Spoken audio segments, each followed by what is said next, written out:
Overcomers TV, streaming now. Download our app on your smart TV, Roku, Apple TV, and more. Hello there, I'm Lisa Burkett-Worley along with Michelle Burden and Renee Rollins, and welcome to Pop Talk, the show where you never know what topics might pop up. And guess what?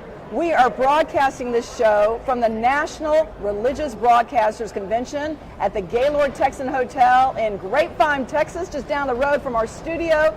But, you know, we still stayed at the hotel, some of us, you know. But anyway, we have a great show for you today to start it off. We're going to be talking with two governmental leaders that are making a difference in Washington, D.C. And Renee will have the first introduction. Hey, thanks so much, Lisa. Our first guest here at NRB is Kimberly Ganau. She is the executive director and founder of Alabaster House. Through this outreach, Kimberly leads devotionals, prayers, and appointments of chapel times for members of Congress, congressional spouses, governors, and first spouses. So exciting. She also hosts governmental retreats and other ministry gatherings along with her husband, Randy Ganau, who is also the co-founder of this organization. Welcome, Kimberly. Thank you so much, Renee. It's a pleasure to be here with all of you. Hey, listen, we're so glad to have you. Can you just share with us how this all got started?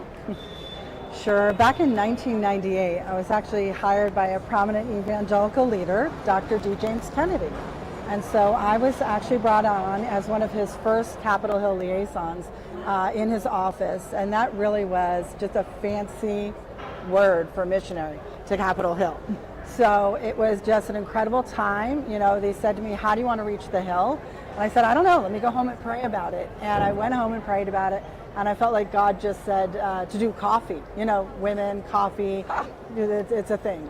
Yes, so that's how we started off, and we heard from members' testimonies as well as the spouses' testimonies, and you'd be surprised. People actually gave their life to Jesus right there in the U.S. Capitol. So that was our beginning. Wow, so this is an evangelical effort as well, correct? 100%, yeah, absolutely. Those are the rare, literally rare gems that you find. But we have had the opportunity to lead different leaders to the Lord up here on Capitol Hill. And of course, that news doesn't usually sell on the regular news cycle. But we're here to tell you there's hope in Washington, and God's alive and well. Yes, I love That's that. awesome. I love that. So how have congressional leaders and their spouses embraced the opportunities that you're giving them through Alabaster House? I probably would cite one of the most incredible things I think that we do. We often talk horizontally, as we're doing today, but at Alabaster House, we really try to encourage these leaders to go vertical. So that means connecting with God individually. And one of the things that we do is, you mentioned the chapels. And so you can imagine the pictures where the Capitol perimeter was all surrounded by razor wire. I took one of those rare pictures of me inside the rotunda by myself.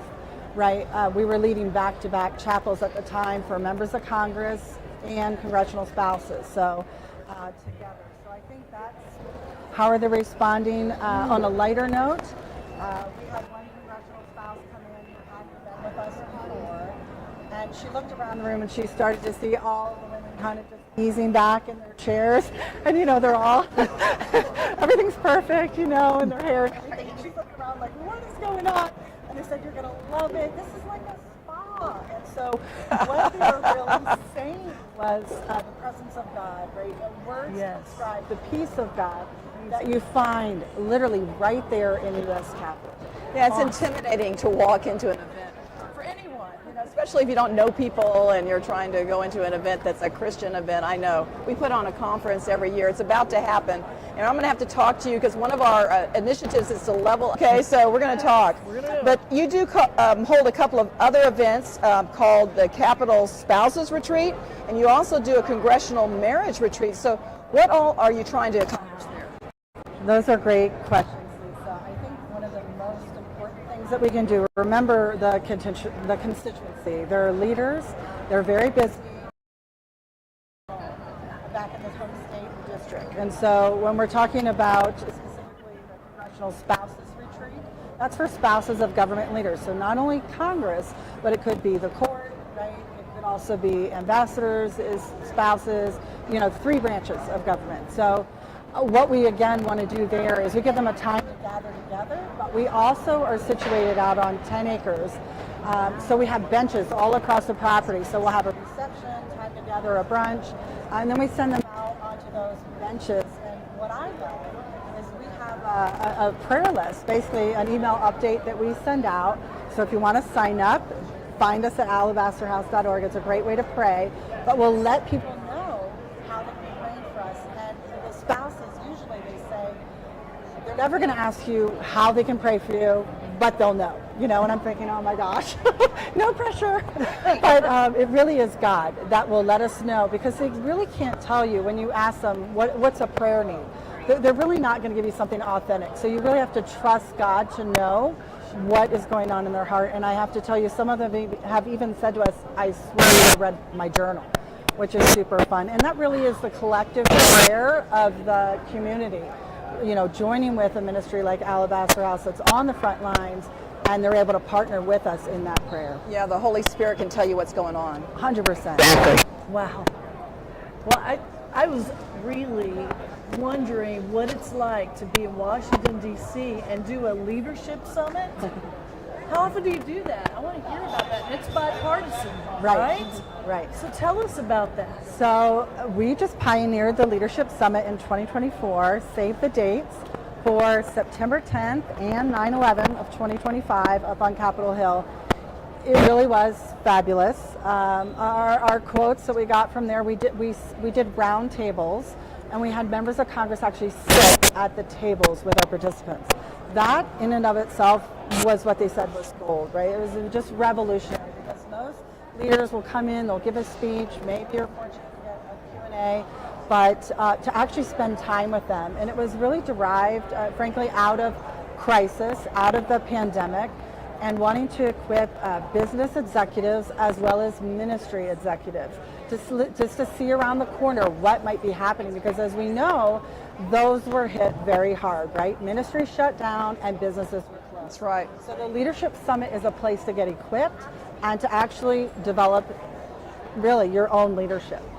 Well, that's great. I love that. The pandemic definitely did try to shut ministries down. In fact, we went online for our television shows for a while, and we did some little vignettes because we were trying to encourage people during the pandemic. So you have to do what you have to do. Right. Yeah. We're trying to connect with regular people as well within government through another initiative called GO, which is short for Government Outreach. Tell us about GO and how people can get engaged. That is also really joining with us in missions. So if you think you want to go on a mission trip, come to Washington, D.C., right? You can find us at alabasterhouse.org. There's a tab that you can click on that says GO, Government Outreach. And so that's a way that you can partner. We can take you behind the scenes to see what really is happening. A lot of times people have a burden to pray. And around key times like the inauguration, an election, a transition of power, a new speakership, whatever. Right? So often you'll find intercessors that'll literally get on planes. They'll come to Washington, maybe they'll prayer walk the Capitol or prayer walk the White House, but often this is the catch that I find. I want to share James 5 talking about the effective fervent prayer of the righteous availeth much. But I find that a lot of the intercessors come in and they're praying in their paradigm, like, in other words, Washington is corrupt, it's evil, and so we have to pray for these corrupt criminals. Yeah, but they're unaware that there is a huge constituency of actual believers that feel it's their call to serve God in Congress. And so we can help equip and educate and also bring them behind the scenes and interact with some of those very leaders. So what happens is a paradigm shift happens in their mind, and then they go back to their churches and they say, you wouldn't believe it, but these are people that love God just like you and I, and we need to pray for them. So GO is a part of doing that, and we really want to get some folks, some missions groups, different churches to be a part of that. So sign up. Well, I know you talked about some stories, but could you share some more things and more stories about how you're impacting governmental leaders? You don't even have to say their name. We know that some of this is private information. You can tell us after, but no, but if you could share some stories, I'd love it. Just how you're impacting them. Right. I think one of the things strategically